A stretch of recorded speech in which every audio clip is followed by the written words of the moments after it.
চিন্তা করি তো পাই না, খালি যাবা যায় খালি মুমিন মুসলিম, মুমিন কেউ কয় আবার মুসলিম, কেউ কয় মুমিন, কেউ কয় মুসলিম। ভাই দুটার মাঝে পার্থক্য কিতা?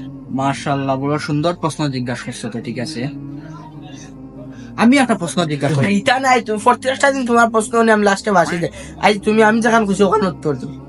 কে শুনো, মুমিন হইল কি ও ব্যক্তি যে ব্যক্তি আল্লাহর বিধান মানে, আর মুসলিম হইল কি ও ব্যক্তি যে ব্যক্তি আল্লাহরে মানে। আল্লাহ তুমি কইবা এক জিনিস না।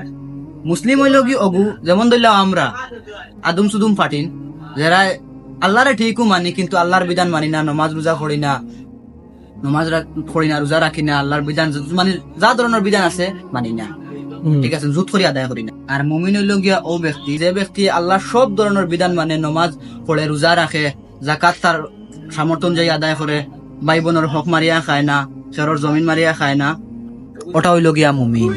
এগুলা কিছু বুঝাইছেন? এখান শুনি আলহামদুলিল্লাহ আমার কাছে ভালো লাগে। এখন ও গিয়া বুঝলাম ওগো মুমিন আর ওগো মুসলিম। আচ্ছা, ভালো তো লাগছে, মাশাআল্লাহ, ঠিক আছে। তুমি মুমিন না মুসলিম?